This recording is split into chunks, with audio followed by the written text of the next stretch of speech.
just say less. Everybody rocking with us, just say less. Everybody rocking with us, just say less. Podcast lit, baby, just say less.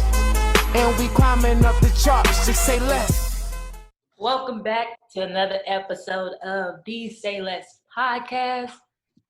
I am your girl, Nike 2 Wavy, aka Nike Killer, aka Young Nikes. You know what it is.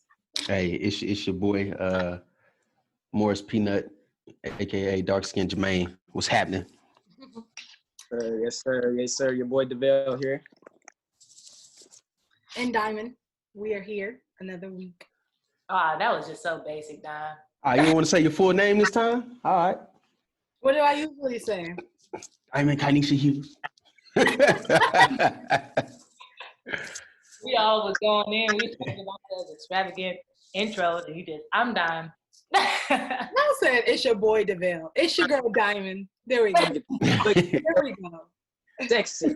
It's a level of extraness. Like, I started off real extra, and Peanut was like midway, and DeVille was low, and then you were just at the bottom.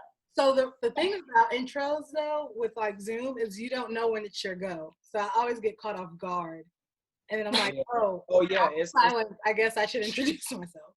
Yeah, it's like when you're driving at a four-way and y'all get there at the same time. It's like, okay, who go first? See, me, I'm just gonna jump in. And if we talk at the same time, I guess I don't know. I'm just gonna jump.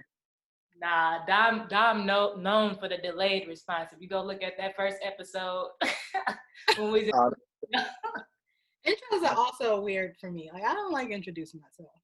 Oh, You know who I am by the end of the show. How about that? Listen, next time I'm gonna introduce you. I'm gonna be like, to the person who needs no introduction.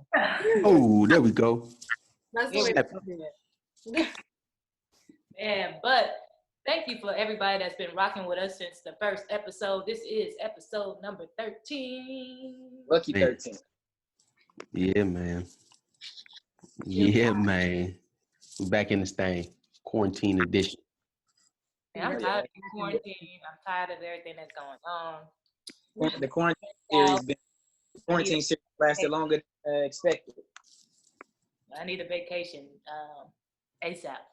They finally opened up my apartment gym, so I did go to the gym today. Oh, she got that workout in, baby. All right. They have a schedule, so you have to like sign up, and like only a certain amount of people can go in at a time. Oh yeah, see, that's the only thing that was holding me back from working out, just because they closed it down. Because I would have been in there. That's it. Know. That nigga lying like a what? I kept walking. I would walk by every day, like, dang, I want to work out. I guess I can't. Like, I don't know, man. But I feel that though, DeVille, because I would say the same thing. I was about to get back in the gym, but then, damn, COVID. Yeah, I had. Your wishes came true. But I'm ready for them to open the pool, though. That's what I'm ready for. you know, I was wondering, because I don't know if I've ever asked y'all before, but random question. As far as being outside, would you rather be too hot or too cold? Too cold. Too cold? Wait, what? You'd rather be too cold? Yes. Like outside, like dealing with the outside weather. Yes, because I can layer up on clothes. Boy, do you know that if it gets too cold, it's gonna hurt, like actually hurt you? Like it's And do you know when it's too hot, it actually hurts? Yeah, you can deal with it hot. You can deal with Nike. I ain't never seen you run from the sun. Come on now. Dude, sunburns is real. Black people get sunburns. Those hurt. I ain't never seen a black person get sunburned. I get sunburns all the time, and I be peeling and stuff, and then when you get in the shower, it just be hurting. Hey, that's that European blood in you. Going out. Honestly, that's hard. It depends on, okay, we're getting technical, because where are we in the heat? Like, In the South. Okay. Okay. Think about it like this. If you had to wait in line, say you're gonna be waiting in line for like an hour, and it's extremely hot or extremely cold, which one's gonna make you more miserable? Oh, the cold for sure. So I'm going with hot.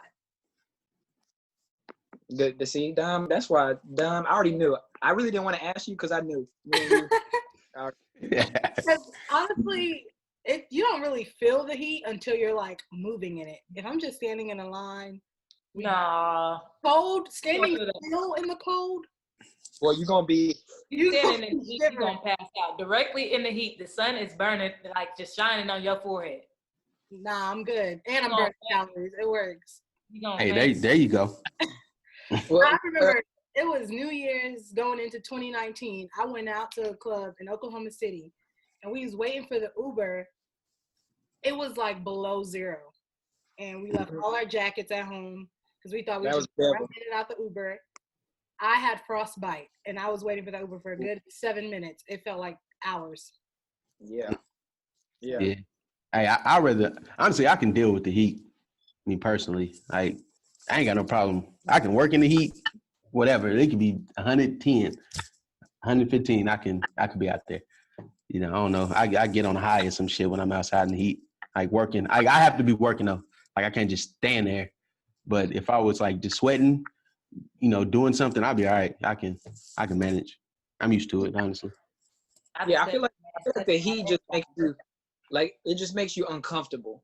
Like it's real uncomfortable. The heat. Hey, this is, you know, the dark skin, man. You know, hey, we can withstand any type of weather, especially. Nah, man. I go outside and cut the grass and do yard work, and I just curse all day long. It's hot out here. Shit. God, Hey, I be in that thing zoned out though. I can't mean- do shit back in the house. Yeah, man. And I think to that question too, like I also like the way you dress in the winter versus the way we dress in Winter clothes I do like winter clothes better than summer clothes. I agree. I can't wait Yeah. till it gets cold. Really start dressing. That's what I say. For sure. Winter definitely has the best strip. Yeah, definitely. Sweaters, cardigans, sneakers, boots, scarves. Yeah, I have literally like a rack on my closet is just scarves. I got a scarf for every occasion. Oh, okay. I like hats. That's one thing I like. I got a lot of hats. You got I like hats in the hats. summer and the winter though. That's true. Yeah, I ain't got that many winter clothes. I ain't gonna lie to y'all. I ain't got that. I fuck around wear some cowboy boots and some shorts in the wintertime. Oh man. You I can. got seen it before. For real. Yeah, man. So all right, we're gonna get back to regularly scheduled programming. So we're gonna hit y'all with the Black Business of the Week. And the Black businesses, I would say, of the week are all of the Black-owned restaurants in Dallas-Fort Worth. You know, some of my favorite spots, you know, like Ain't Irene's Kitchen, you know what I'm saying? If you want to, you know, come to Dallas, man, and, you know, go to South Dallas, get you some, you know, fried shrimp box, some crab legs, the crack cookies, you know what I'm saying? The Cajun eggs, fried fish, the seafood boy. Hey, that seafood boy, man, bussin'. Whole menu. Bussing, boy. Yeah, you know, you got to get there like at 11 o'clock, though, because if not, you know, that line wrapped around the corner, man. You know, Jamaican, if you want some Jamaican food, man, you know, the Island Spot. It's my personal favorite, you know what I'm saying? Get you some jerk wings, you know, or the jerk wing basket, you know, get you some plantains, some green, some macaroni, you know what I'm saying? Some of that good old rice, or you know, if you want some barbecue, you can hit Smokey D's, which is one of my personal favorites. And we'll post the Black-owned restaurants on our social medias, you know what I'm saying, in the Dallas area. Cause you can't get no better food than, you know, than around here, man. I'm not gonna lie, Texas does have some good places. Like Houston and Dallas. Out of all of the places, like I've been to New Orleans and a whole bunch of New York. Texas, the food is hitting. And Yeah, there's man. variety. Why you can get down here. That's what I like about Texas. I feel like you can get a little bit of everything. A little bit of everything. Hey, you get you some vegan, you know what I'm saying? You want some vegan food, you know, hit Vegan Vibrations or the recipe in Oak Cliff. You know, that's my hood. Nike, how you feeling? I mean, I done lived in a lot of places. Uh-oh. And I think Florida has some bomb food. I ain't gonna lie to you. Yeah. I've had a few restaurants in Florida. It's pretty good. It's pretty good. No. The Cuban spots, the Spanish spots, Jamaican spots. You get, yeah. Florida, Hey, but I can't even lie. yeah, we fuck with Florida, you know. So you riding for Florida? You know, so she just ain't gonna support the black-owned businesses in Dallas this week, huh? No, I'm definitely because I done hit a few of them. You know, I done been to Hardeman's Barbecue before. Been to the Recipe Oak Cliff. I think the Vegan House in Oak Cliff is black owned. Well, it's in Bishop Arts. Yeah, but have y'all tried Turkey Leg Hut or Parrot? What is it called? The Turkey The turkey leg in Houston? Is it in Houston? I thought it was here. Okay. Nah, it's in Houston. I will be in Houston next weekend, and I am definitely stopping by there. Yes, they always go viral on Twitter, so I definitely, it's on my list. Oh, and Elaine's Kitchen. Elaine's Kitchen is good. They real good. I've heard a lot about Elaine's too. Yeah, they'll get you right with the Jamaican food. I'm gonna have to make my way around all this whole list though, for real. Yeah, go try Elaine. Hey, it's something that I ain't seeing. Is this one place I ain't? Nope. Oh, never mind. It's up there. Sweet Georgia Browns, man. Oh, let me tell you about. It was a Sunday. I went there. That line was wrapped. Hey, what did you go after 11? It was. Hey, Sweet Georgia Browns is busting, man. Parking lot was full. Like. Yeah, man. What time you gotta get there then? Right when they open? Hell yeah. Cause you know, as soon as that church crowd come through, you know, them old ladies with the hats. Yep. Hey, cause they gonna come up there on the bus. You know what I'm saying? Deacon 3-piece suit was standing outside. Hey. Yeah, that line was wild. Yeah, it's good though, man. That shit is. Man, I had the smothered turkey legs. Last time I went, man, they gave you this big ass succulent piece of cornbread, rosemary. It was fire. I'll have to go back. The Breakfast Club is really good in Houston. What's the name of it? Yeah. Yeah, I've been to the Breakfast Club. It's alright. That's a good place. Well, I mean, it's not alright. It's good. Yeah. That's another line that's always wrapped if you don't get there in time. Man, I can't remember what I had from there. Was it Red Velvet Waffles? I don't remember, but I remember I had, you know, how it was so good that I was trying to save something to eat for later. So I'm walking out and, you know, we all like took something to go because I think we ordered some extra food, whatever. And I walked out and, you know, I was like, we was all talking about, man, how we was going to fuck it up when we got home. And homeless man came up to me and was like, hey, are you going to eat that? And I felt so bad, but I really wanted to keep it, but I gave it to him because I was like, I don't want my blessing. But he didn't ask nobody else for their food, but he took mine, and I was the skinniest one in the group. I felt some type of way. Hey, he seen you coming a mile away. Say, I got one. I got me one. That one. Yeah. Hold on. He said, hold on, y'all. I got us. Excuse me, ma'am. You're gonna finish the rest of that. You know, Sunday. Help a brother out. I felt some type of way. It was me, Peanut. Yeah. But, so what's been going on this week, y'all? Like, got any protest updates? What's going on? Man, yeah, people have been protesting all over the world, you know, and it's been spearheaded. I like what John Boyega is doing over in the UK. He's like the mainstream black voice over there, and while a lot of, you know, famous people, which like a lot of celebrities, which we shouldn't depend on celebrities to like have a voice or even say anything, because America gets too caught up on, well, the world gets too caught up on celebrities and social, you know, social justice, and they say the wrong shit. But the good brother John Boyega, man, he went against the regime, you know, in Hollywood, standing his ground over there, man. So he holding it down. And Philadelphia, they've been going crazy. He definitely is, man. And then they were saying that they was worried about him getting no jobs or something, getting like blacklisted because of how vocal he's been. No, I don't think he will, man. I don't think he will. Honestly, I think that's made his star rise a lot more. Yeah, if they didn't know who he was before, they definitely know who he is now. I definitely didn't know who he was before, so. Yeah. The good brother. Hey, if y'all haven't seen Imperial Dreams with John Boyega, shit is amazing. Yeah, he's a good actor. He's really Wait, good. is that the show that's on Netflix? It's a movie. Yeah, that's But on yeah, but it's on Netflix. Yep. Yeah, I seen that. That's why it makes sense. That's why I know it from. It makes sense. Yeah. Yeah, There has definitely been protests like all around, like loads of people, and I think I am just shocked that it hasn't let up. Like, not shocked, but also happy, because usually, we see the protests for the weekend, first 2 days of something. But this has literally, like, loads and loads of people have been coming out nonstop every day. I know Dallas has a protest, 2 or 3 at least a day.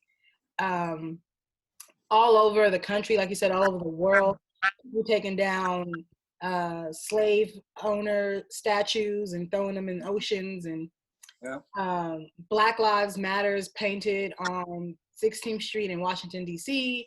You love to see it. Wrote, Trump's new address. That's Trump's new address. so it's just amazing, honestly. Like, it's really good to watch and to see that people are not stopping. So Yeah, 'cause, I mean, we're going into what? This is like week 3 of protests. Yeah.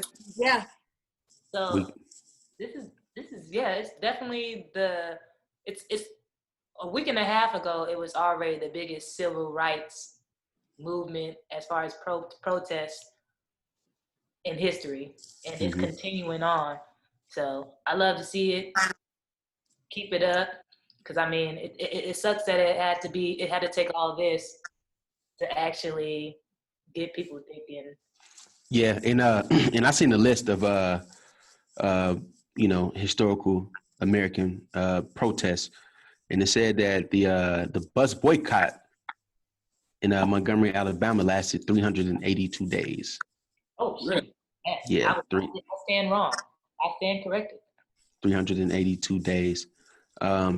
Let's see here. There's another one. The sit-ins. Yeah, so the Greensboro sit-ins lasted 6 months. The Freedom Rides lasted 7 months, and then the riots that happened after Martin Luther King was assassinated lasted. The riots in the entire country lasted 6 days before the Civil Rights bill was passed. So what I really meant is that this is the longest protest that we've seen in our generation. In our generation. I was not going to, no, I'm just saying, no, I was just giving some historical background, but I think it's going to last. This is going to last for a long time. This is going to last for a very long time. definitely want to see it. I seen a tweet that someone was like, I don't think people understand that Malcolm X and Martin Luther King never even made it to 40. And that just puts things in perspective for you, that like, it's really us that's making the change out here, and that needs to get out here and fight. We are young, we are the voice in the future. And to think that these two impactful and powerful men didn't even make it to 40 shows that they were out here young, mind made up, and knew what they were fighting for, and Willing to die for it. Yeah. literally willing to die. Yeah, the young brother Huey P. Newton as well, man. He was very young too. Yeah. So I mean, I saw the Democrats introduced a new. They're trying to introduce a new policing act, which if y'all haven't seen it, it basically is supposed to like ban chokeholds, no knock warrants. It requires them to have body cams. It demilitarizes the police. It's supposed to end racial profiling. Well, it basically is going to make racial profiling able to be an offense. It limits qualified immunity. Police misconduct is going to have a database. It makes lynching a federal crime. So that's what the Democrats are trying to introduce. And I don't know if y'all saw, but they was all dressed out in their Yes. Kente cloth. Yeah, the Kente What? cloth. I didn't see that. But Yeah. people was kind of roasting them a little bit. But apparently because it was funny, but they did get it from the Black Caucus, I believe. Like it was like some kind of little ceremony. I think they gave it to them, and then they took the knee and everything. I think I read something about LA, like they are like the pioneers of trying to enforce all this type of stuff that you were talking about. Yeah. But more recently, I just read something about Minneapolis police is trying to like get rid of their police department and focus on more of a community action um, way of doing things. I don't know how I necessarily feel about giving more power to the community because I instantly think of the Ahmaud Arbery's and the Trayvon Martins with the so-called citizen arrests. So I don't know how far we would get with that, but I know they said they were trying to introduce some plan. They're trying to get the community involved to see how they can protect their communities without a police department. So how do y'all feel about completely getting rid of the police department? I don't know if we should completely eradicate police departments, but I think there should be some sort of stipulation as to how they patrol Black neighborhoods. Like they put rookie officers and people that's not from our area into our neighborhoods, and they don't have any type of relationship with our people. So they automatically assume that, excuse me, that they're criminal. They automatically profilers. You know what I'm saying? So I think if it's not a police department, there needs to be some sort of department that is for these particular neighborhoods. That's not the police. Because they can get all the training in the world they want, but it still won't change who they are internally, the people that are hired to protect and serve. But if you have people from the community that know some of these young kids, mothers, grandmothers and aunties, that definitely helps. That can de-escalate a situation quick, Yeah, I think that's a good point. Getting people in there that can de-escalate the situation. I think that's a real big key, instead of, because you see all these times on these situations, the situation gets escalated. It becomes like something as simple as, like with the George Floyd case, like with them suspecting that it was a counterfeit 20 or whatever. And then it escalates into a man losing his life instead of something that it should never have happened. So I think I don't have a problem with getting rid of the police department. I think what they will actually end up doing, maybe basically like just kind of revamping it. Realign. Like, maybe call it a different name, maybe, since something I didn't realize that police were actually started because they were rounding up slaves and stuff like that. So I mean, I wouldn't mind them revamping it, renaming it, doing something different. But I agree with Peanut. It needs to be people in there that can read the situation, know the people, and can de-escalate, because that's what they should be doing in the first place. Mm-hmm. Totally agree, 100%. I think it needs to be more accountability. So if we hold them accountable, I think that we'll see a shift in a change in the way the current mindset. So Yeah. if The thing with accountability for me is, accountability is to hold you accountable for doing something wrong, but I don't think we should have police with that mindset to begin with. You know what I mean? Like, yeah. So Absolutely. a racist officer, you're racist, period. But you're just saying now when you kill a Black guy, you should be held accountable. But we need to eradicate all of the racist police officers in general, especially if they're going to be in our neighborhood.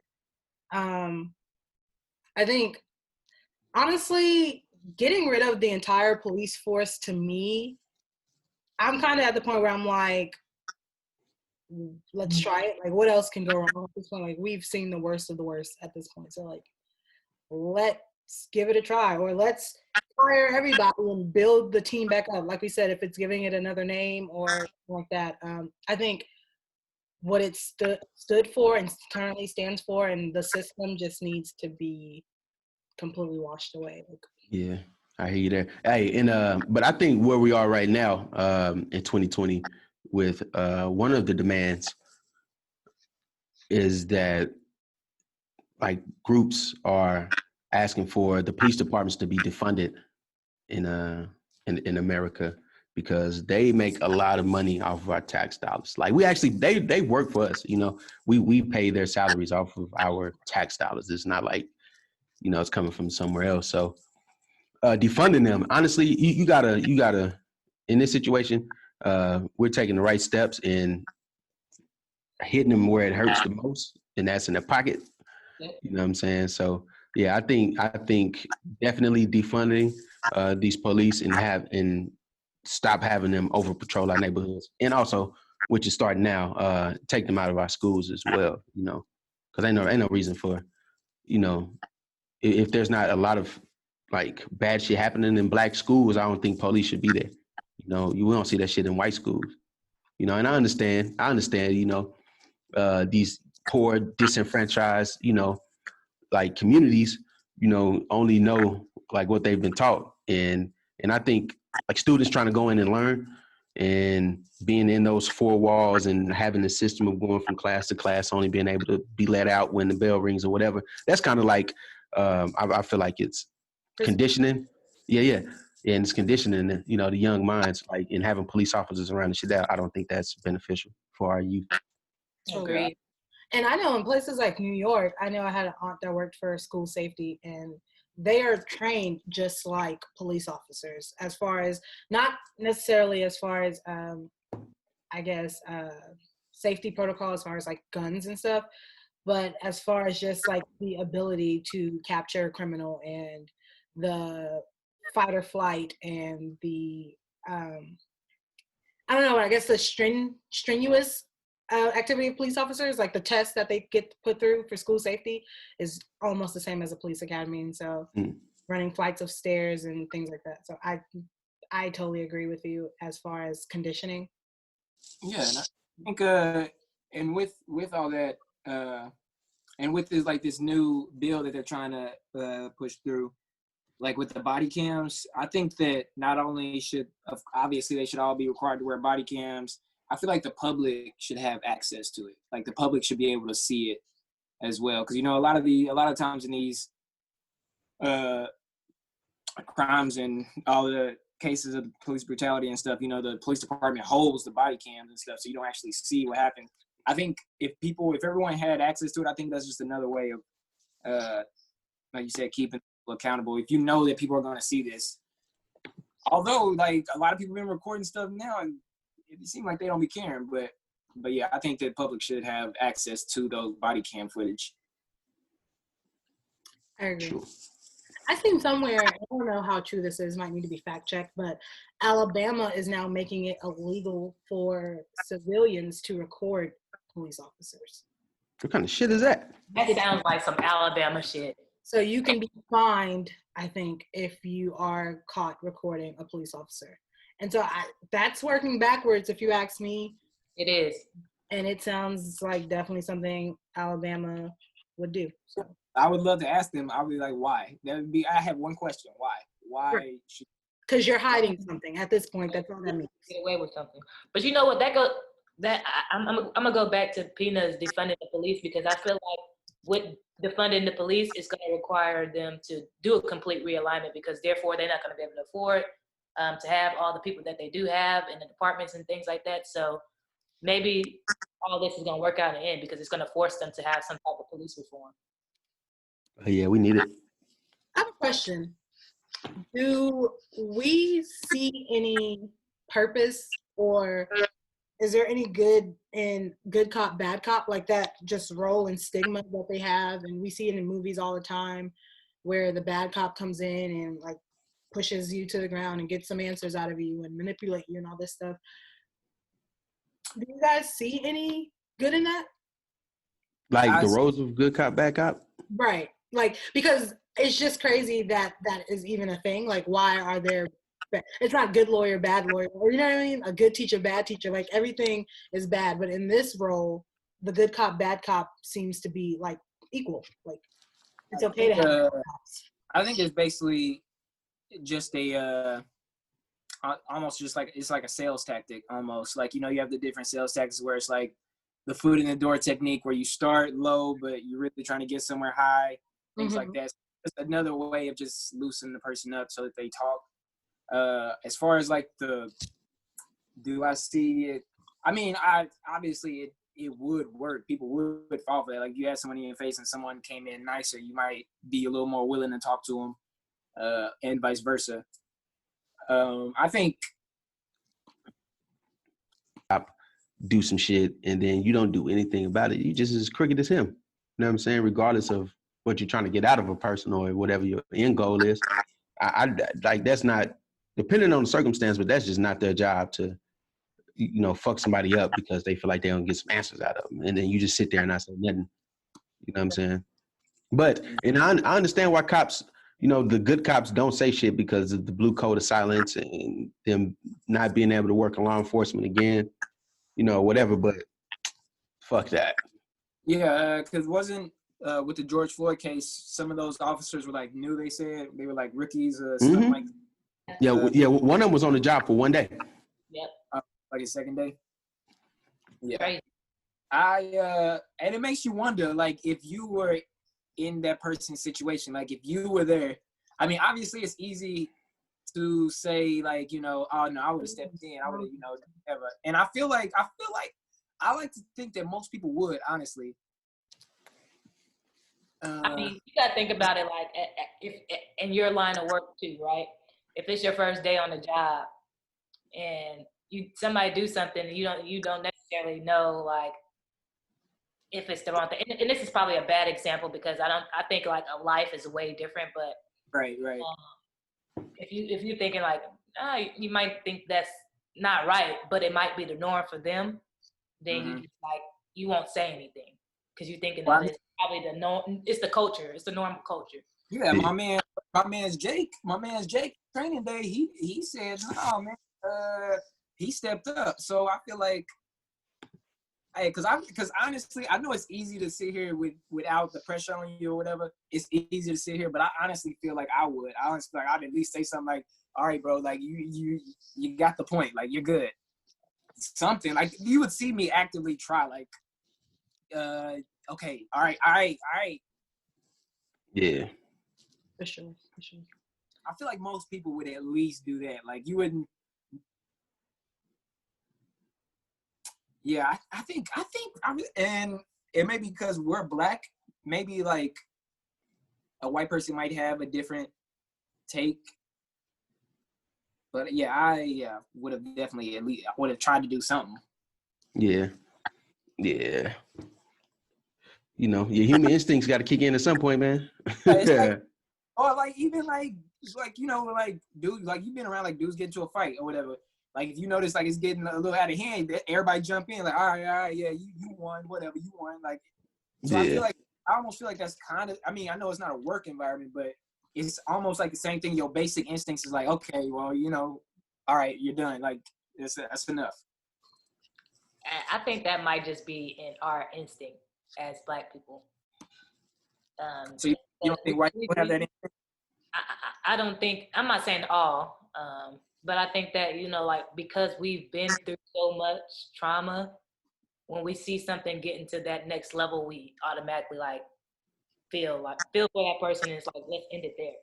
Like that's enough. Versus for other cultures, they like keep going, kill them, you know, type deal. Do you think it might be because like overall, like white people really haven't acknowledged Black people as people, more like, because you know, we were always referred to as property. So monkeys, animals, yeah. Yeah, so I feel like a lot of those like racists and even the ones that just fall victim to the stereotyping and all that stuff, I feel like they don't actually see Black people as people, like actual people, like so that's why I think that could play a role in it, possibly in the psychology of it. Yeah, man. That is you got a good point. You got a good point, but I think we're taking the proper steps, you know, in regards to all of this. I like the energy right now. I do like the energy. Keep that same energy. Keep that. Look, we're gonna turn 20. Look, 2020 started out rough. It might, you know, we might be able to make some change. It might turn up. Turn up. I don't know. We see. You know the what is it? The sunlight. Oh dang. I hope my mom ain't listening. I'm gonna get it Hey, wrong. what was that saying your mama used to say to you? Like a gospel saying, gospel song. You know, like, why can't I remember? It's like the dark days before the sun. It's the darkest days before the sun, something like that. Like darkest cloud.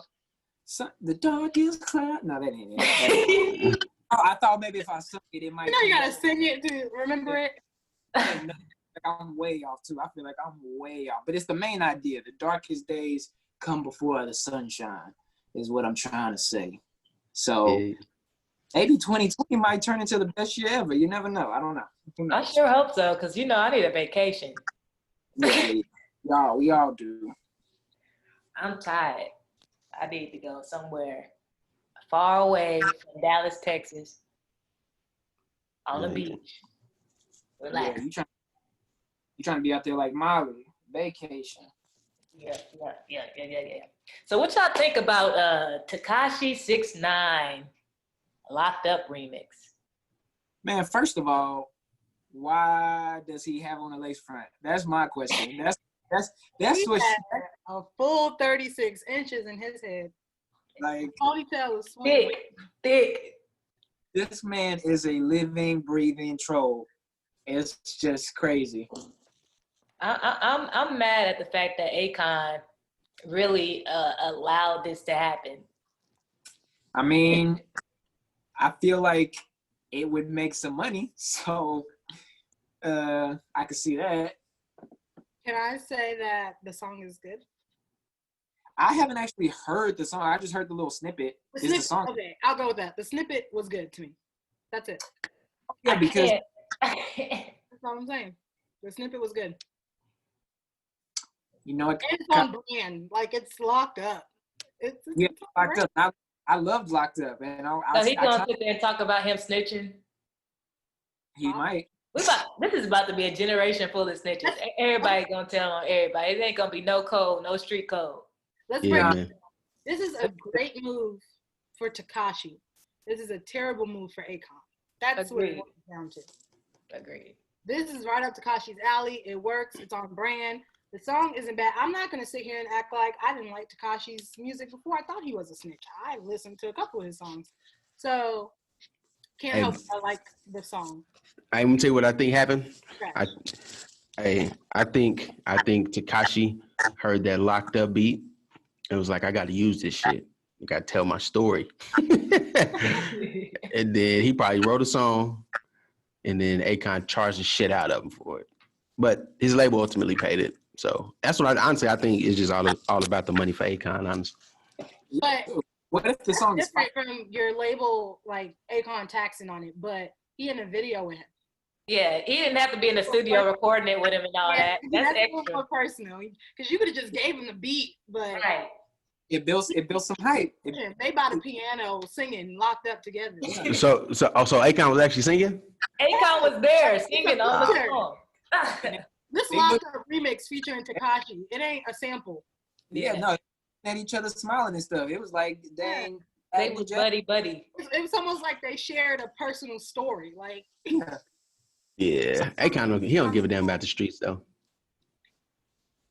Man. He don't live by that code, so I think he probably. How old is Akon? 50? He don't give a damn. up there, but What if the song is fire? What if it's fire? What if it come in just Nike gonna be like, yeah, man, turn that new Tekashi on. Y'all know once I'm like against it, I'm against it. Hey, if it's fire, I'm gonna listen. Yeah. I'm gonna be. Nah, I ain't gonna listen to it. Streams. He won't be getting my streams. Nah, I ain't gonna listen to it. I don't even like Tekashi. Exactly. He won't be getting my streams. Even before you sleep. I'm gonna listen to the song, but I don't know if I'm adding it to my library. Like, I'm not going to give the song spins, but I'm gonna hear it one time for the culture. Well, for the snitching culture.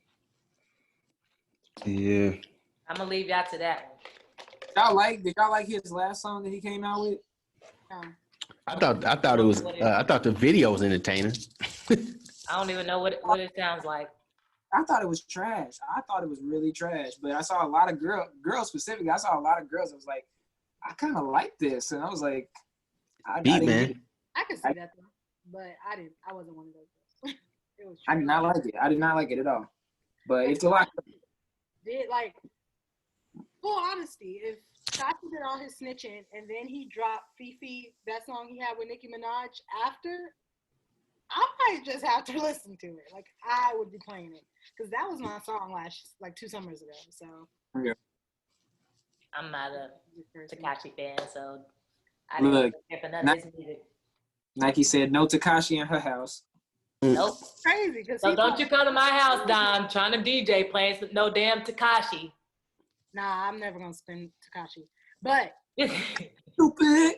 he part It's stupid. he part of Brooklyn Drill, though, Nike. What you gotta say about that? Huh? He started the Brooklyn Drill movement. What you gotta say about that? I know he started it. I don't give a damn if he started Yeah, it. so he actually started it. Nah, So he's but he's the pioneer for Brooklyn Drill. Pioneer, yeah. It's a couple. I wouldn't say he like was the starter, but he brought He's on that the Mount down Rushmore. to mainstream, huh? Mm. He's Mount on the Rushmore, Rushmore, York, Nike. Brooklyn Drill. What was What that? about New York artists today? Tekashi, top 4? Hell no. Mm. Nah, Hell no. trying to take my New York card. Come on, Nike. Don't turn on your people now. That's New What about- York. What about what the numbers say though? Yeah, what's the Oh, some numbers. Hell no. No, number one rapper in New York. U.S. Like, not even Yeah. New York. We talking about numbers. That's now. crazy. You better open Tekashi with welcome arms. He holding it down for New York right now. Yeah, you keep welcoming him. He gonna snitch on your ass for something you ain't did. You gonna be right in jail. Your boy Daniel Hernandez. Yeah, then The Rikers. what'd you say? Takashi got the key to Rikers Island. Probably do. You probably do for real. He got the key. Playing while you playing. Nike, you gonna be there when they give Tekashi the key to the city? Hell no. I would be pissed if they gave him the key to the city. Man. Like I would stop playing in New York. Hey, the mayor be out there.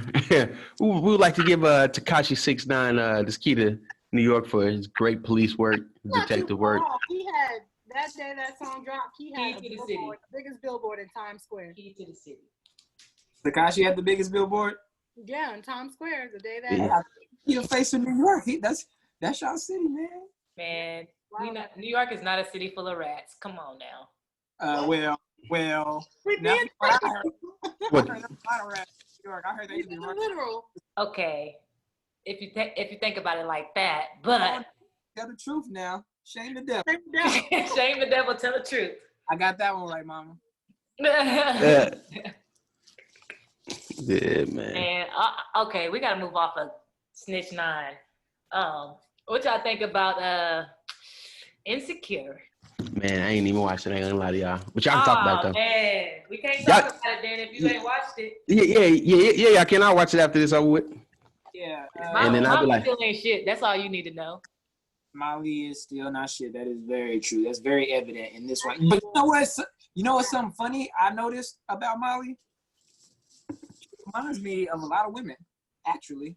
She actually reminds me of a lot of women. In certain ways, obviously. 'Cause I think, they are pushing the narrative or whatever. But I feel like Molly is very caught up in herself, and it's hard for her to see things through the other person's point of view. And I feel like now that I saw last episode, I feel like now that like Issa is, doing well and stuff, like it was just weird. I noticed like when they were at the little dinner or brunch or whatever, and like when Issa said she was gonna pay, like Molly's whole demeanor changed instantly. Like just like Yeah, you could Wasn't- afford it. yeah, like uncomfortable. Like I feel like maybe she's used to like kind of taking care of Issa a little bit or something. Maybe it made her feel like better or made her feel like a better person or a good person or something like that. And now that Issa's doing her own things and all this stuff, I just feel like, I don't know, because Issa reached out and Molly's going down a downward spiral, man. I don't know where she's going to end up. Off the show. I think that Molly gives off this. She never was a true friend to begin with because it seemed like she always had to be the top friend, like the number one friend. Like, so she had to be doing better than all of her other friends. And so now that Issa is finally climbing that level of success and almost matching her energy and her level, Molly is intimidated. Because that's the only thing. She wasn't a true friend. So that's the only thing she was holding on to, was that, like, I can support you money-wise, and I'm better than you. I dress better and all of this stuff. Molly appeared to have it all together, but she got low self-esteem, really realized that she didn't have it all together when she started to hang out with Issa. And Issa started coming into herself and leveling up. She's like, oh, I don't have it all together. So I think that's what we're noticing a lot about Molly. I think Molly is going to lose everything. I think she's going to lose her relationship. She's obviously losing Issa.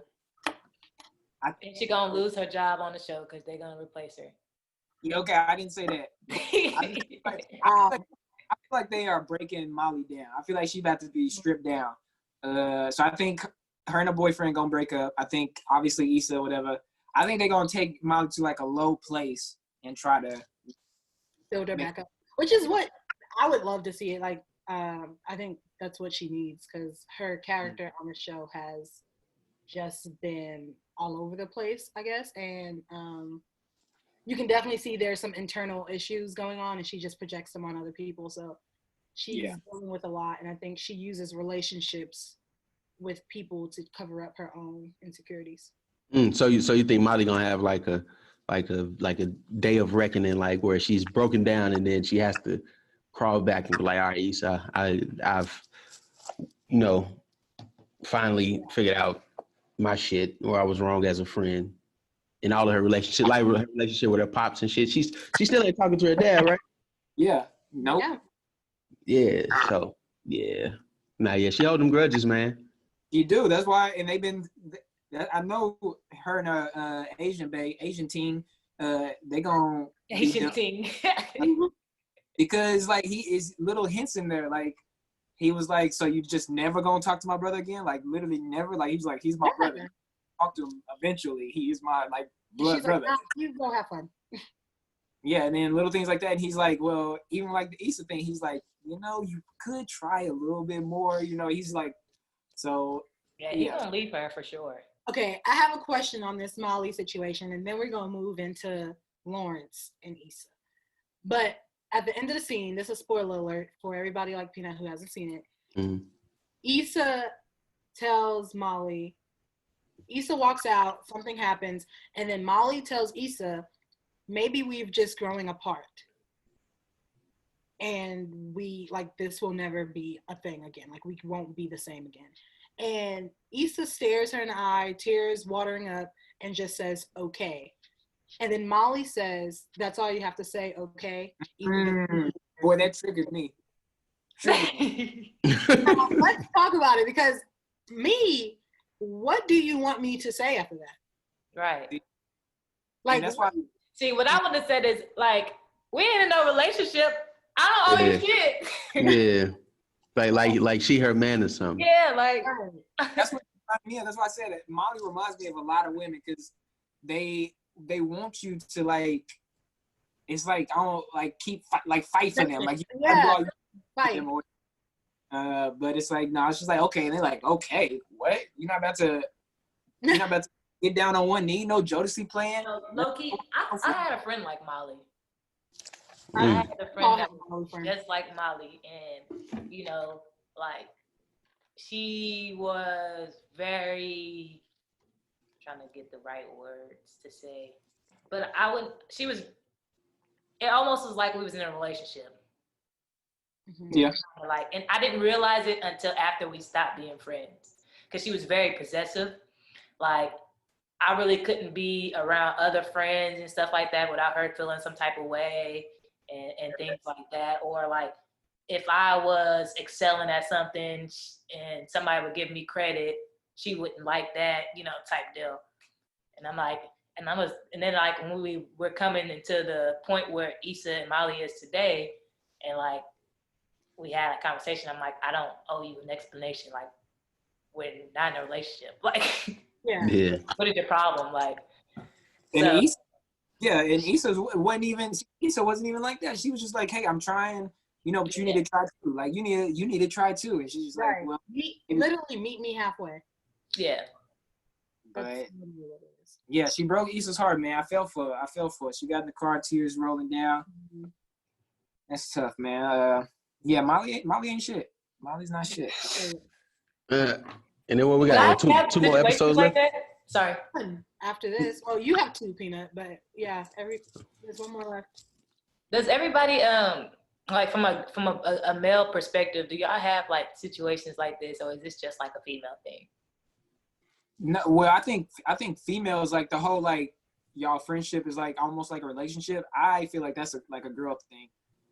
I don't think guys rely on each other like that as much as we're like I'm gonna be mad if he's hanging out with some dudes without me or something. I'm not gonna be mad at anything. But I can see a girl getting upset like, whoa, why didn't you invite me, or things like that. So I don't think that it's like that. I think Nah. Yeah, nah, I don't think so either. I don't think I've ever had that. I think that Yeah, nah. but like with a girl, like a dude with a girl, like yeah, I've seen that same situation. I've experienced that many times. Yeah, but that boy DeVale ain't shit. Take a mini back. I've seen that many times. Yeah. I'll take a mini back. I'll take one mini. Okay, so how do we feel about Issa and Lawrence? Are we happy? Are we genuinely happy? Yeah. Hell, I'm low key. I'm happy about it. Hey, Lawrence Hive, we back, baby. Happy. I just had to make sure we were all happy, like, because we were Lawrence Hive, Issa Hive, Nathan Hive. So are we all like? There's a consensus here that we all are happy for Lawrence and Issa. However, I just don't think it's gonna last. No, it's not at all. I was like, don't get too happy because I bet you Condoleezza Rice, she's pregnant. Ooh. She might be pregnant. That's a good plot twist. And Lawrence being a good guy is gonna go back to her. And Lawrence is about to get that job and move to San Antonio. San Francisco. San Francisco, you're right. Yeah. Yeah. Condolences, she is pregnant, guaranteed. Condolences is That would pregnant. be a good plot twist. And then then Issa gonna end up with Nathan. That would be great. I also am here and rooting for Nathan and Issa, so I'm really conflicted because I love the chemistry and like you can tell Lawrence and Issa miss each other's company. I just don't think it's gonna last, and I think something's gonna happen. And I think that Nathan is going to. So in this last episode, Nathan, he kind of was coming on to Issa, and she had to be like, "I'm back with my main," and he kind of felt some type of way, like, "Oh, you with this nigga?" So, that's the same. Yep, that's the same. yeah. So I think that Issa's gonna come back to Nathan, and he's gonna be like, "I'm not playing second fiddle to nobody." So Yeah, But you know what? I do like that Nathan's character talked about mental health. of course, I like that all these TV shows are doing it. Actually, it's really good. Love to see Black men talking about mental health. Yeah, man. For sure. Issa gonna have to make a choice. Season 5, gonna make a choice. She's definitely gonna have to make a choice. But I'm gonna need Issa. I'm gonna need them to make these episodes longer because She already said she ain't gonna do it. episodes ain't shit. She ain't gonna do it. People been online Man, making Yeah, petitions. Wait till Contour shows up in this season finale. If he shows up, Condoleezza, condolences, Contour. it's gonna be yes. I'm ready for it.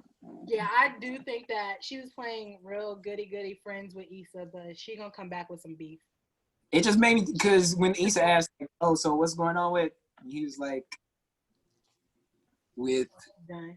you know, it was like We talk. Yeah. That's done. Yeah. I was just like, Nah. watch it. Amber Alert. She's gonna pop up. Just wait. Book it. Crazy. Yeah, man. But I was gonna say this episode and the next one were executive produced by Kerry Washington. The Kerry Washington film. Oh, Yeah, you talking about the one with the smile or the cry? Yeah. The one with the cry? Yes. That Kerry Washington? I don't want to see. These seasons was just too short now. Now we gotta wait a whole year. We gotta wait a whole year to watch it again. Man, my show would have been back. For this one. Man, my show would have been back. Snowfall, which Snowfall? I was getting ready to say, yeah. it would have been back, man, but coronavirus. That's how I feel about Euphoria. Yeah, man. But it's all good. It's all good. What we got in the world of music? Wait. Have y'all watched the show Betty? Nah. Okay, I know y'all gotta watch Betty. So I was a couple of weeks ago, I was scrolling to go watch Insecure, and I was on HBO Go. And when I went to look for it, I seen Betty, and I was like, okay, this looked like it might be interesting. So when I clicked on the episode of Insecure, the first commercial was about Betty. And I was like, okay, this is confirmation that after I watch this episode, I gotta watch it. This show is hilarious. It's about like some skater chicks, but it's funny as hell. Like, y'all gotta watch it. I'm gonna check it out. But yeah, in the world of new music, what y'all been listening to? Honestly, I think a lot of people push their release dates back because of all that's been going on. Yep. I think so too. Like nothing really dropped this past Friday. Yeah. I know I was expecting Chloe and Haley to drop. They had an album coming. And I don't know if it did. Like, I honestly have no idea what dropped this past Friday. Oh, Meek Mill dropped Other Side of America. I have not listened to it. But, that's honestly. You know what? I got one new song this weekend. I was listening to TLC Greatest Hits. Didn't Yachty have an album that came out just recently? 2 Fridays ago. Yeah, he did. That was 2 Fridays ago. Yeah. I listened to half of it, but I'm not the biggest Lil Yachty fan. Man, I couldn't get through the first song. Yeah. And he usually has like that catchy song that probably the radio gonna play, but I'm never listening to a full album. Oh, Run the Jewels got a new album out. Oh yeah, Run the Jewels dropped. That shit is like straight fucking hip hop. That's like, yeah, man. It got the beat, like the break beats. Like it's straight hip hop for real. The Dream got an album. Oh yeah. Let me tell you something. There's this song, The Dream. I think you're talking. It's probably on the new album he has with Jhené Aiko. That song is terrible. Now I want everyone to pause, go listen to it and come back. Not y'all, but like the listeners, because when I tell you, you're gonna start vibing to the song, and then you're gonna get to the part that I'm talking about, and be like, "What the hell is this?" See, that's the only star on Apple Music. The only star on any of the songs is "Wee Hours" featuring Jhené Aiko. That's the song, and yeah, he had crying on the song. I was just like, Oh man, but The Dream used to have that Love vs. Money album a long time ago. Boy, that album was fire. Slept on fire. Yeah, no. So there was some music that actually came out this past Friday, and it's all protest related. So, Other Side of America by Meek Mill, Mr. Officer by T Grizzly, featuring Queen Naija, and sorry about that, and members of the Detroit Youth Choir, as well as Pig Feet by Terrace Martin. I love Terrace Martin. Y'all listen to Terrace Martin? Love Terrace Martin. And Denzel Curry, and then Enough, which I like, surprisingly enough, by Eric Bellinger, a song called Enough. But yeah, which is pretty good. What was the Denzel Curry? Is that an album or a song? That's a song. I like Denzel Curry. I like him. And you're right, Peanut, because I see F the Police by YG came out. Yeah, my boy. Hey, did y'all see his protest in Compton? Yes. I'm pretty sure it's going to be a music video or something to that. Yeah, it gotta be. It was. Gotta be. Yeah, 50,000 people out there screaming, "Fuck the police." Crazy. So, with not that much music that came out this past Friday, what have y'all been listening to, though? I told you I was listening to TLC. Revisited anything? I've been listening to Ludacris a little bit. Okay. Is that because of the verses? Yes, it is. 100%. Yeah. And honestly, I listen to one artist I like. Man, you know, a lot of people probably don't even know him, but artist by the name of Spody. He used to be signed to T.I.'s label Grand Hustle. Spody. His name is Spody. Spody. Yeah.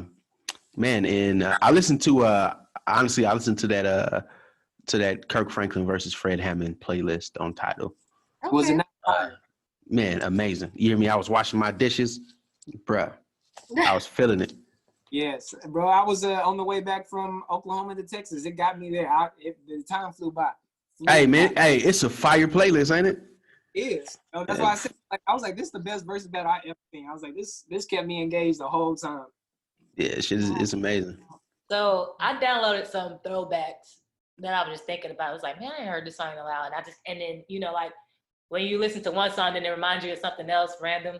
So I had downloaded Fabulous Breathe. Mm-hmm. I had downloaded Cannabis Second Round Knockout, classic. I downloaded What You Want, Rough Riders, What You Want, and Jigga My Nigga. I downloaded Young Guns, Can't Stop, Won't Stop. I downloaded Mariah Carey, Honey, Music Soul Child, Just Friends. But yeah, there's some random ones that I downloaded this weekend. Okay. Yes. He was taking it back. He was reflecting. Yeah. I've been stuck on, and I don't know if I want to say stuck on, but definitely revisited Division's album, Amuse in Her Feelings. Mm-hmm. Is that his recent one? Yes. And I gotta listen to it. it's good. Like second round listening and going back, because usually you listen to it the first time, you take your little songs off that you like, you add it to your playlist. Added a lot more songs now to my playlist that I had before. Honestly, that's really what I've been listening to. I can say Tidal has a produced by playlist, and those are fire. To hear, like, even if you're into music, you get to hear like producers and their greatest hits and like reflect on how the beats are the same. So like you notice that, like, I think it's Swizz, Pharrell does the same like 4 claps before every song starts. And I think my favorite one, I wish I could remember who it was. I can't remember. If I remember, I'll let y'all know. But one of my favorite produced by producer playlists besides Kanye. So yeah, I've been taking it back too. Yeah. I did revisit one album, which is one of my all-time favorite albums, because it's fitting for the time, which is To Pimp a Butterfly by Kendrick Lamar. Man, I went back and listened to that album because I was on Twitter the other day, and people were talking about, man, we need to hear from K-Dot. We need to hear from K-Dot. You know what I'm saying? And somebody made a reply or a post and was like, Kendrick Lamar gave y'all like the shit that's happening now. He gave y'all that shit a long time ago. Years ago. Just go back and listen to it. So I actually bought the CD when CDs were still a thing. I bought To Pimp a Butterfly, and man, I went back and listened to man, what song was it? It's actually the interlude, the For Free interlude. Oh yeah. If you listen to the For Free interlude, man, he talks about a lot of shit that Black people are going through right now. Just this whole album, honestly. It's institutionalized, man. It's fucking amazing. Hood politics, man. There's a very chilling picture of like Kendrick Lamar going around from protesting. He has a black hoodie, face covered. All you can see is eyes. And I haven't seen that. The picture doesn't even look like Kendrick Lamar. And when you think about a picture being worth 1,000 words, you can just tell he's fed up, tired. It's a very, very good portrait going around of him at a protest. Yeah, I saw that. I see that, and I need to see that. I was wondering where my boy was. Yeah. Yeah. Okay. Yeah. So he with DeMar DeRozan, Russell Westbrook, and YG. Send me that. Send me that. My producer playlist, produced by Just Blaze. Hits. Oh, Just Blaze has some hits. Just Blaze. Pump, pump, pump, pump, pump, pump, pump it up. It's a really good playlist that I was listening to, but I think that's it for music. That is it. Yes, it's been a light week. It's definitely been a light week, which is one of the lightest weeks of 2020 because I think music has been hitting pretty hard all 2020. Even during Corona, like people were still putting out a lot of music, which I guess that's all they have to do is put out music because you can't do anything else. Yeah. So let's move into our next segment. We never really talk about like names of the segments that we do, except for the new segment that we call Say Let's Do More. But, you know, Dom, you want to kick us off on the debatable segment? Yeah. So, debatable segment, we kind of have been doing this, so it's not really a new segment. Yeah. When we get like one topic and we like hit it hard, go in, pull both sides of the equation. With a lot of stuff going on with the Black protests and the police brutality, there has been a lot of people who say some of the most absurd things and then we cancel them, right? Tekashi 6ix9ine, snitching, canceled, right? R. Kelly, canceled. Bill Cosby, canceled. Like, cancel culture is just this big thing, right? Just Hilarious, which is everyone's worst favorite comedian. Yeah. Jess is everything but hilarious, actually. But she came out with this like 50-second Instagram clip, how they love to do. We call them the iOS press release. Oh. iOS press release. I like that. And so she came out with this 50-second clip about being canceled and how the same people that lifted her up is the same people that will get her out of here quickly. And she was talking about this one situation where she called this gay man a FAGG word. We're going to say a maggot. He called him a maggot. Yes. She called him a maggot. With the F. And she went on this tireless rant that had made no sense at all about how the whole gay community should not be mad at her because she was not directing that at all of them collectively, but she was hitting this man below the belt because he hit her below the belt. And I think the guy called her a tranny. So let's start there on that situation. How do we feel about that statement? And then we're going to move on to what do we feel about cancel culture and if it's actually effective. Yeah, I actually watched that video. Okay. And I watched the video, and her entire argument was stupid. Like, it was, yeah, she was like, no, what I didn't like was how she said, and I'm paraphrasing, is that how fans build these socialites up and then get mad when they say something like we're not the ones that help build their brand. So in response, it's like the same people that build you up will be the same people that send you on your way. Pack your things and go. You're no longer welcome. Yeah, and she's more like a F-list celebrity, honestly. For sure. And I think she named Masika. Yeah, with F-list. Yeah, you know, and first of all, nobody asked her shit. You know, like nobody asked you shit. So I don't. What was it? She didn't even have really have a reason to even do anything. I don't know if she's been out protesting or whatever, but nobody asked for her opinion on what Black people should do, or you know, in regards to her. Like, man, I don't know. Maybe just with the messages didn't hit this week, so she just had to, you know. Jess was the mess. Yeah, so she just had to feel relevant, I guess, because it's not about her this week. Okay. Yeah. So I'm gonna be Jess's lawyer. I'm gonna talk for Jess. Cape Town. Okay. So my question is, if Peanut insults me and I look at him and be like, I say something that insults Nike and Dime at the same time too, but I'm just attacking him. Am I wrong am I actually wrong for saying that word? All right, I have okay, yeah, I will respond to that. Say for instance, it's all four of us, right? And we're out at the we're out at a bar, right? Mhm. And a black dude and a white dude get into it.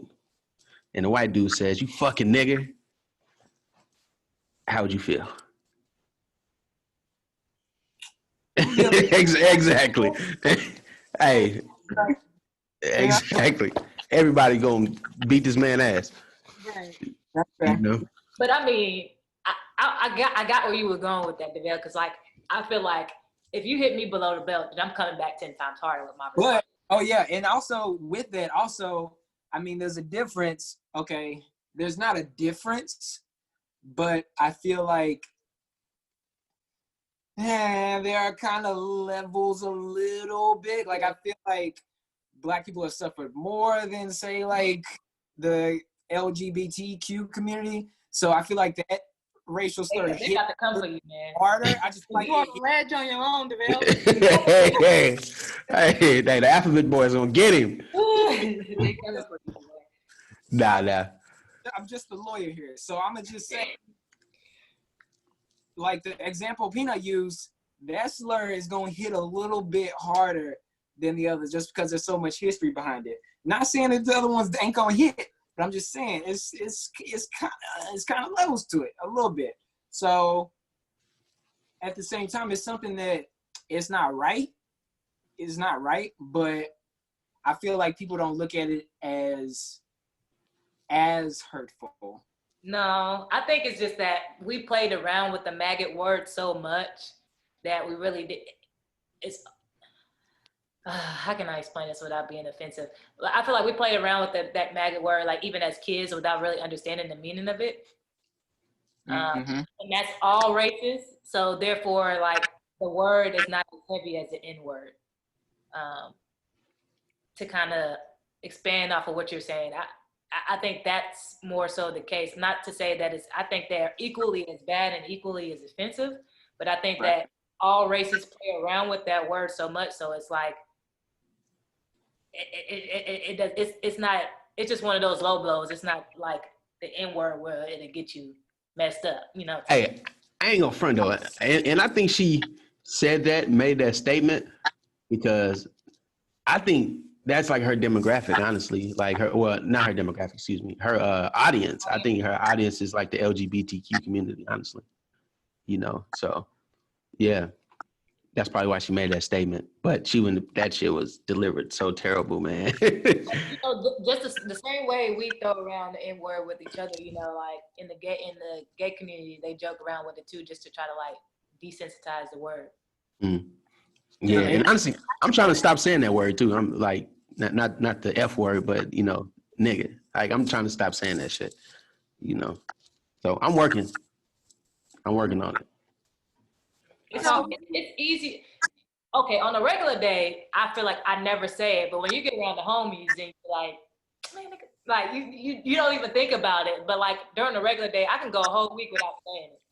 Yeah. When I get around the homies, it's just like all of a sudden it just comes out. Yeah. So think about actual canceling though. So is Just Hilarious canceled for that statement? Do they have a right to cancel Just Hilarious for the statement?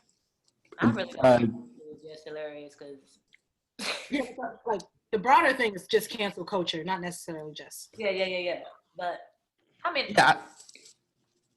go ahead. I'm gonna say, well, the LGBTQ community, they can definitely cancel her off rip. Yeah, they can do that. They can stop supporting her, unfollow her, start watching the videos. I think she called, like, one time she was going at Delta, she called them the elephant people. So like, oh damn. So she got a history. So she a repeat offender. putting out these iOS press releases. She a repeat offender. She'll say something and then she'll come back and give a speech on, not even apologize, but give a speech on why she had the right to say what she said when she should have just shut up to begin with. Like, well, my client had made a career off of roasting. So in roasting things, you get thrown some hateful stuff and little things like that. So, but as far as like the whole cancel culture, do I think that people have a right to cancel people? I think they do.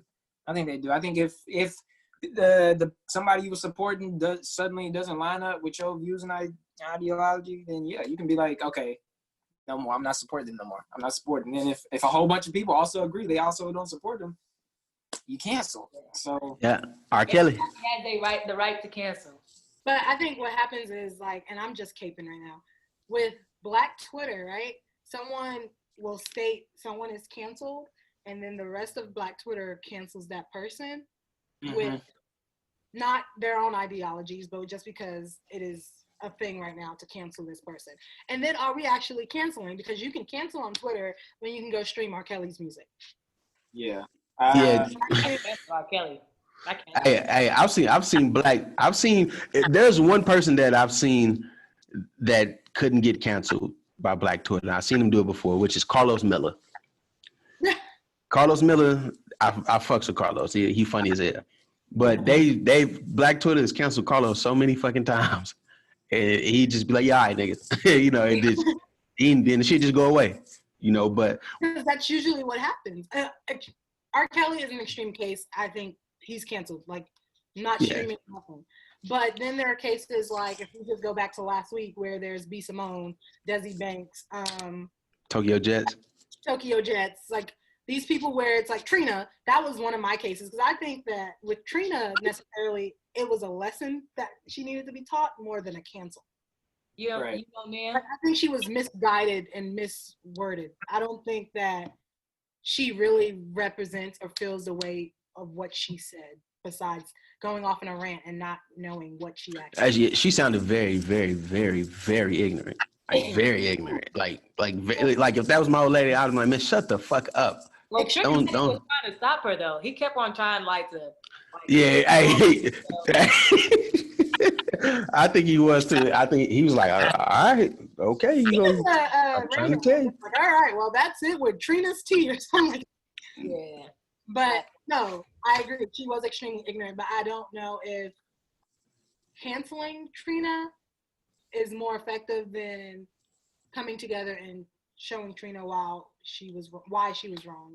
So I remember watching that. I heard the clip or whatever, but I didn't follow up on it. So did she ever get on there and apologize? Well, you know, I did listen, and you know what? This is what I don't like, and this is what I don't like. And with cancel culture, like they're so forgiving and accepting. Like the very next, like somebody can be canceled right now today, and they'll put out a statement tomorrow and be like, you know what, I've learned so much over these last 24 hours. I've educated myself. I talked to Al Sharpton and Barack Obama, and now I know and I understand, and I'm sorry for who I hurt. And then people be like, all right, yeah, girl, we forgive you. You know, you learn, sis. You know what I'm saying? I think it's more accepting to Black people in the culture versus like white people. Because I mean, how can you just pick and choose who to cancel? Like, honestly, I don't think white people canceling Drew Brees, right? Yeah. Oh, he out of there. So Cancel Drew Brees. What'd you say? He's not canceled. Oh, he out of there. I think he can be used. I think he's another one that like can be turned into a learning situation. Okay. See, a lot of these situations are learning situations. Yeah, and I think another thing, I think a lot of people are sensitive today. Not like saying the Drew Brees or any of those examples, but I think in general, like sensitivity is at just a way higher level. So anyone that says anything, people are like, oh no, he said that, it's offensive. Get him out of there. But honestly, I feel like he was speaking from the heart, because honestly, how are you gonna say what you said about, you know, the kneeling with the American flag, but then we had pictures of you kneeling when Kaepernick was kneeling, like you were just kneeling just because, like you didn't understand why you was kneeling, like that don't make sense. I read about it, and this kind of ties into our Say Let's Do More, because he's definitely on that list. But I think I was listening to some other podcasts, and it says that he has been for like helping, because he plays for the Saints. He was helping out the city of New Orleans and like inner cities and police. I I don't know the exact terms for this, but like he helped a lot in like jails with minorities and things like that. So when he was explaining why he said what he said, he was talking about not taking away for the people that fought for our country. And so I think that white people and people in general, patriotic people, need to separate what America has done to minorities and oppression and separate the people that fight for our country, because you can take a stance on people that serve in the military and take a stance on systematic oppression. And so I think that is where, like Devel said, it can be a learning situation, because he can have that point of fighting, like being patriotic and fighting for our country, but you can also have a point of, I understand how this country has failed Black people. Yeah, no, but with all of the well, good points, first of all, but with everything that happened since the Colin Kaepernick situation, like you have to, there was ample enough time to learn, you know what I'm saying? Why, like, you know, the Terrence Crutcher, Betty Shelby case didn't happen. Like it literally happened the year before, you know what I'm saying? So when it comes to that and like white people being patriotic and what the flag stands for, honestly, the flag, it's like, as it pertains to Drew Brees and the flag, in white people, I think that the freedom and justice for all and the flag is really for white people. Honestly, it symbolizes what America is for white people. This is my personal opinion. It does. When I see the flag, the only thing, and I understand it's the United States flag, but when I see it, my personal opinion is I see racism when I see the flag. You know what I'm saying? I see 450 plus years of oppression when I see the flag. You know what I'm saying? So it's almost like the MAGA hat, because what are you so grateful and patriotic for? Like, I think those are like good points, because like Drew Brees was canceled until I heard some of his apologies and how he like disagreed with Trump. Trump tried to back him up. Yeah, he did. He tried to put him in the corner. Like he was like, hey, don't backtrack. Be proud of the flag. Basically, I'm paraphrasing, and Drew Brees was like, no, we can't keep doing this. Like they're not talking about, you know, the flag. This is a whole different issue. We gotta really, you know, he was like, it's up to us to fix it.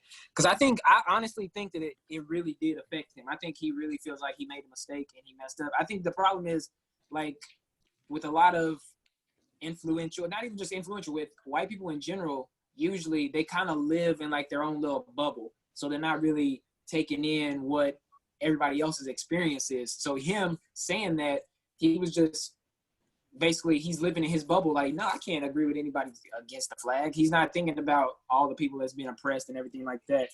So I think that's why when I heard his first apology, I was just like, whatever. The second apology and then mixed with the response to Trump, it was really the response to Trump that I really respected that. Because I feel like he has been reached out to like his teammates and other people in the Black community and stuff, has talked to him and stuff. I think he honestly is trying to make some kind of change. So it's why I wouldn't exactly cancel him. I would take this as a learning experience for like white people all over that kind of do like live in their own bubble and just say like, oh, it's just going, because it doesn't really affect them like that. So just like, oh, okay, whatever. So I think taking this, what it happened to him, you can say like, okay, wow, maybe I should try to look at it through a different lens, basically, or something like that. Yeah. So another person, I don't know if y'all wanted to comment on that again. No, I'll just say they can't just take being white as a reason to be like uninformed, you know, because New Orleans is one of the blackest cities in America, and if you are a white person on an NFL team, the league is 85% black. So I'm pretty certain, like after the Kaepernick situation, players like have demonstrated in the locker room, or they had team meetings and players have expressed their feelings about the injustices. And I'm fairly certain he was present, you know, so he should have understood back then, you know. I agree.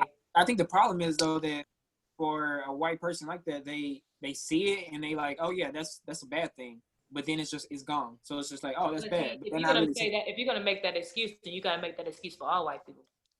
Yeah, that's what I'm saying. I'd say that's what I think white people do. Is I think that they look. So why do we pick and choose which ones we're gonna cancel and which ones we don't? I'm saying he was canceled for what he did, but I think that he has actually learned from it and kind of he's actually showing some type of growth. Like, Did he learn from it, or did he just say what he needed to say to get back to in good graces with all the black people? like when I heard the first apology, I was just like, whatever, you know. But it was after the first apology. I think you will see him actively try to like speak up. Like he's always supported, but he's still, like I said, he's living in that bubble, so it's not really hitting him deep. So I think he like has an understanding of it, but he doesn't really think about it and process it.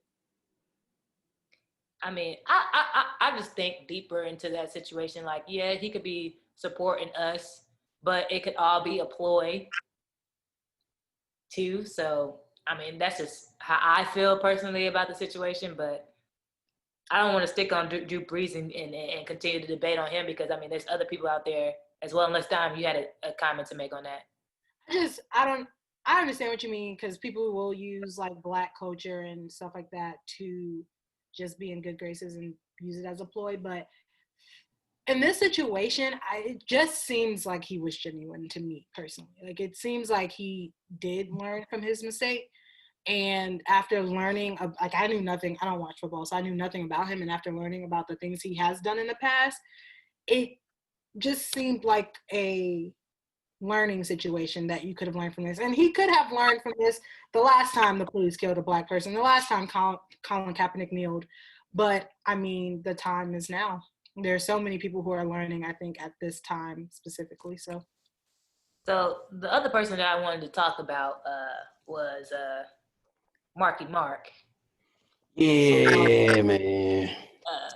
Because, you know, I felt that, you know, he embraced the Black culture, you know, rap, the way we dress and things like that. But to find out the number of hate crimes he's committed, Yes, was very, very disturbing. Yeah. Yeah, I think that it was rough because I've heard about him getting in trouble before, but I never really took like a deep dive and looked into it. But yeah, so like I guess the first one was when he was young. I don't know exactly how old. I guess like I'm gonna say like a teenager-ish age. I think like 15, 16, something like that. Like his first little instance, like he was chasing around, him and his friends chasing around some Black kids. Mark Wahlberg. Yeah. Okay. Yeah. So he was chasing around some Black kids saying like, you know, get the niggers and stuff, saying stuff like that. And he's at, like Nike said, he's got like actually a list of things. Like he beat up, was it the Asian American he beat up? I think.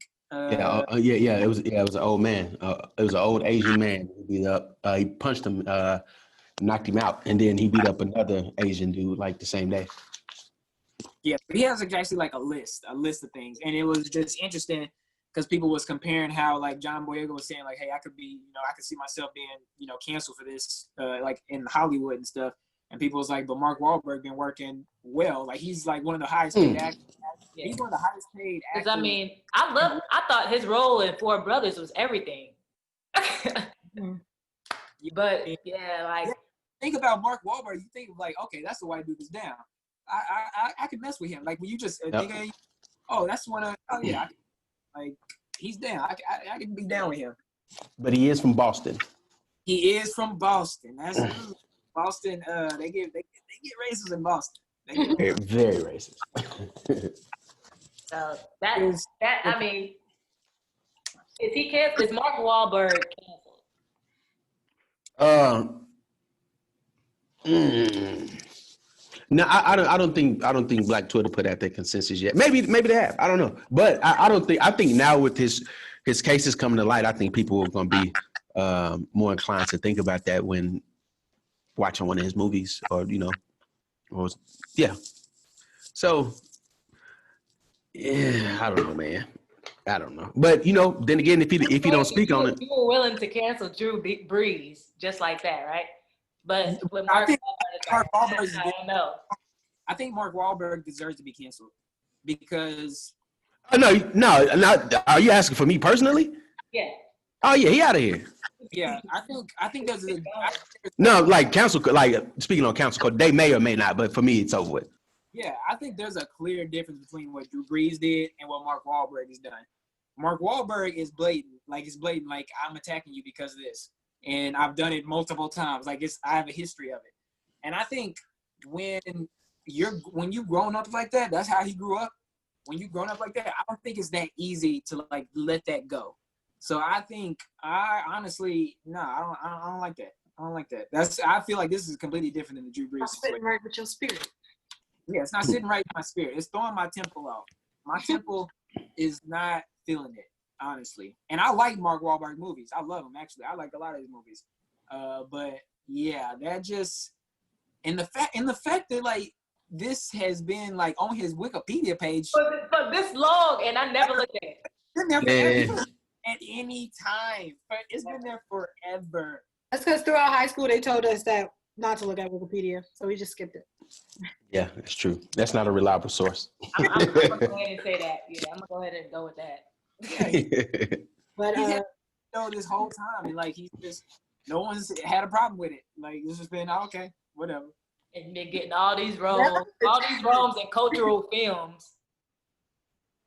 Yeah, man, that's wild. All right, who else is on? Say Let's Do More. Who else we got? Let's do more. I don't know where this took place, but to the police officers that pushed that 73-year-old man down, gotta go. Buffalo, New York. Buffalo, New York. And honestly, this is more personal for me because the only reason why I feel so passionate about this, one, I feel passionate because it was terrible, but we have seen terrible things that police officers have done in the past 3 weeks. Every time my Nana watches this clip, she just feels so sad and so like she is literally. Man, I felt so bad. I would have whooped his ass. And then I want to even give, and this is sad to say, but a bigger FU to the cop that let him be peer pressured not to help because the other cop pushed him away. Like you almost had the right mind frame and the right state of mind, and you were going to help him, and then you let some white bully push you and keep you going. And so, to all of those cops, FU, to the cops that they were suspended, and then the 57 other cops that decided to protest. Yeah, double FU. Double FU. And Buffalo, they need to get it together. Yeah. Say let's do more with their police department. And I hope that that 73-year-old man is in good spirits and he is okay. He need to sue the pants off their ass. I hope he continues the fight as well. Yeah, because wasn't he bleeding? Yeah. Man, he hit his head on the concrete, bro. Instantly, like, as soon as he hit his head, blood came out. Blood came, and they just walked over him. They just was like, Nah, ain't no good gonna come from him, man. I was trying to get to him. That one person. that's And crazy. I think that's also just what we learned in all of these situations, the George Floyd situation, and this. It only takes one person to be like, "Hey, just like let's stop, let's come together." Like, what are you doing? Yeah. One person to record so that it can come to the light. One person to help that person up so that he's not bleeding from his head, laying on the ground while y'all walk over him like he's a freaking dead cat in New York or something like that. Hey, you know what I was thinking about? I was thinking like, say for instance, if I'm out somewhere and it's like a group of like black people, right? And we see something happening to like one person or two people, like from a cop or two cops maybe. You know what I would say? And I've thought about this. I would tell the group of people that I'm with, hey, it's just two of them, bro. Oh, there. Hey, it's just two of them, G. Like, for real, because like I don't think honestly it wouldn't sit right in my soul to sit back and watch something like that happen to somebody. I can't do it. It's crazy.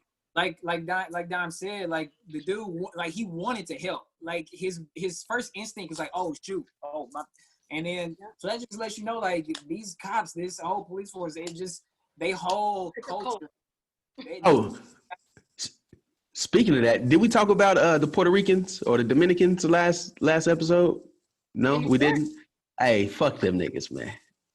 Fuck them. Fuck them. Yeah. On Dykeman, yes. Hey, you know, I ain't from New York, you know, but I fuck with Mouse Jones, and you know, if Mouse Jones say Dykeman niggas been pussy, you know, I support it. Did you see he did an IG live with one of them, and like they just talked about the situation, and it was more so on a let's protect our community and what we have. Like, we don't want them burning down our pharmacies because we have our people that need to get their medicine. Like, you're only taking away what's in the hood. You're taking away what the little. But those people, they weren't even protesting. Oh. Nah, they weren't protest. They was just some some young black people like walking through their neighborhood. Oh. So what's the story? So it's a video of, you know, these young black people walking through, I guess, walking down Dykeman, and you know, they're trying to get through this neighborhood, and then all these Dominicans like, nah, nigga, get the fuck out of here. You know what I'm saying? And like a shit ton of, like a lot of them just came out of nowhere. It was pretty much like ready to whoop their ass for being black. You know what I'm saying? Like don't be over here. Yeah. And it was a big conversation about Dominicans not knowing that they are also black. Yes. Definitely black. They are definitely black. That's what pisses me off the most. Like, Hey, let them come to the South and say, hey man, I ain't black and Puerto Rican. Yeah, all right. yeah, all right. Yeah, that was definitely, I've definitely seen a lot about that one. I still have some conflicting views on that one because I understand protecting your community, but I also don't understand you targeting. And that's what they were doing, targeting anyone that came through their neighborhood that wasn't a part of their hood. And so, because if a white person saw them, they'd be in the same boat as that black kid. Yeah. And honestly, if a white person was walking through their neighborhood, they probably wouldn't do nothing. Not a damn thing, which is sad. See, that is very true. And that's what they also, I guess I seen the interview with Mouse Jones and one of the dudes from Dykeman, and he said that he came down there to stop all of his neighborhood homies or whatever, because he realized that when the police showed up to this chaotic mess, they wouldn't have deciphered between the two. Mm-hmm. There's been a bunch of people violent and getting shot or arrested, and you over here trying to protect your community from black people, and y'all both would have been taken down. Yeah. So. Yeah, man. Anybody else got to say, let's do more? I do. Terry Crews. Oh yeah. Hey, buddy. 1,000 miles. Terry Crews always been out of pocket to me though. He's a coon. Yeah. Hey, you know, when I seen that, I was gonna retweet him and say something, but I decided to keep it to myself. But I'll just say here, he didn't keep that same energy when them people over in Hollywood was grabbing his dick and nuts. He didn't say nothing. This nigga went on a soapbox saying, yeah, when this happened to me in Hollywood, you know, I was part of the Me Too movement. Shut your bitch ass. Like, he didn't say nothing. So, but he quick to, you know, demean black people. You know what I'm saying? Like, oh, well, if there's, you know, if black people, what do you say? If we want to have black privilege, that means we'll be, you know, better than white people, but it's all about equality. Like, yeah, and I know. Right here. Okay. He said, defeating white supremacy without white people creates black supremacy. No. Equality is the truth. Like it or not, we are all in this together. Cool behavior. Yeah. And honestly, I don't know why he said that. But Bye, Terry. I don't know why he would say that, but I know his family, his wife's family is white. Like yeah, because I think she's mixed. So I don't know. Like we didn't ask for that. Like nobody asked you shit. Oh, you just came giving your opinion. But that is a big issue because when Terry Crews did have his sexual assault case, black women came to his defense. Yeah. Black women stood by him and accepted him and understood, and literally we have seen him do the same thing with Gabrielle Union when she had her issue with NBC, and he comes to Twitter and says he's never had a problem with race in NBC, not standing by this black woman's side after she stood by your side. And then this situation here, he literally, all I can think of him singing 1,000 Miles in White Chicks.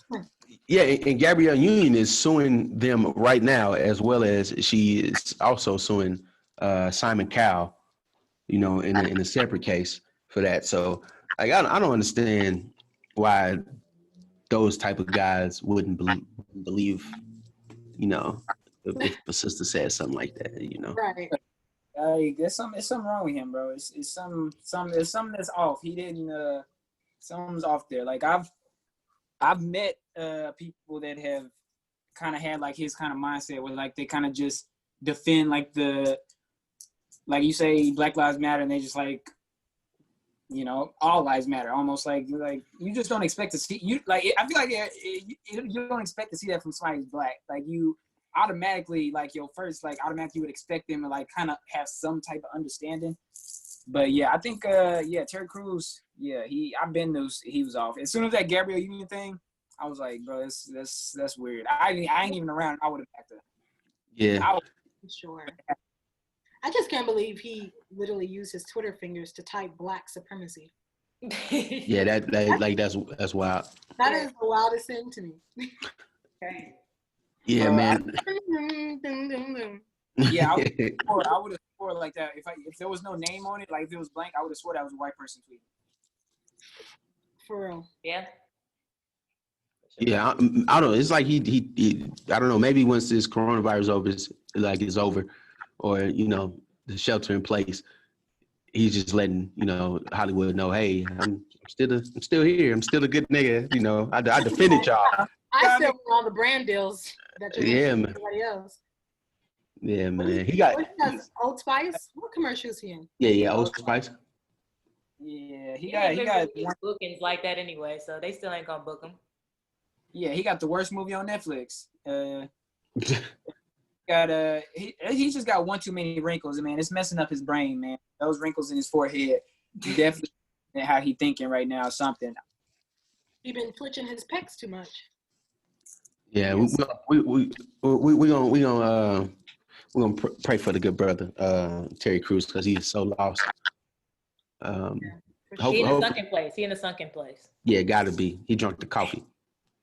He where Kanye was. Yeah, that was literal tap dancing, and he tried to defend it like what he said wasn't wrong, you know. But that's a case of another. Can't save them all. Yeah, another brother in Hollywood thinking he more than Black. So, hey, say less and do more, Terry Crews. Literally. Do more. Well, with that being said, we're gonna end episode 13. I have a quote. Oh, I had the quote too. We can say both of them. So, y'all getting double quotes today. Double quotes.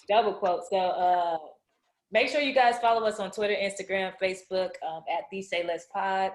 Subscribe to our YouTube channel at The Say Less Podcast. Also, email us or DM us at saylesspodcast4@gmail.com, and that's saylesspodcast 4 at gmail.com. Yes, sir. And then I wanted to quote my good man Kendrick Lamar on this quote. So my quote is it's the beginning of the song High Power. To all the Kendrick Lamar fans out there, the sky is falling, the wind is calling, stand for something or die in the morning. Amen. Say less. And I have a quick quote. I don't know if y'all seen it on the news. Sorry. I don't know what's happening. My phone just did something stupid. I don't know if y'all seen on the news. This girl, she gave a powerful speech named Kimberly Jones. Oh, loved it. So we're just gonna end with, you better be glad Black people want equality and not revenge. Say less. Say less. Hey, you know what? I don't have a quote or nothing, but I just want to finish with this though. I've been reading this book called From Niggas to Gods, Part 1, right? And in this book, he talks about the 450 years of slavery, or oppression Black people had to go through.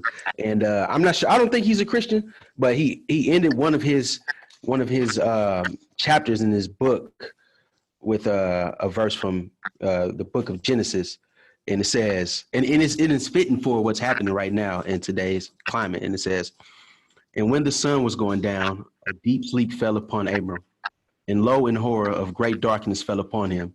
And he said to Abraham, know of a surety that thy seed shall be a stranger in the land that is not theirs, and shall serve them, and they shall afflict 400 years. Also that nation whom they shall serve will I judge, and after shall they come out with great substance." And thou shalt go by the fathers in peace, and thou shalt be buried in a good old age. Say less. You got 3 of them today. It got better and better and better. Yeah. Y'all have a blessed one. Y'all stay safe. Keep fighting the fight. Don't let up. Say less.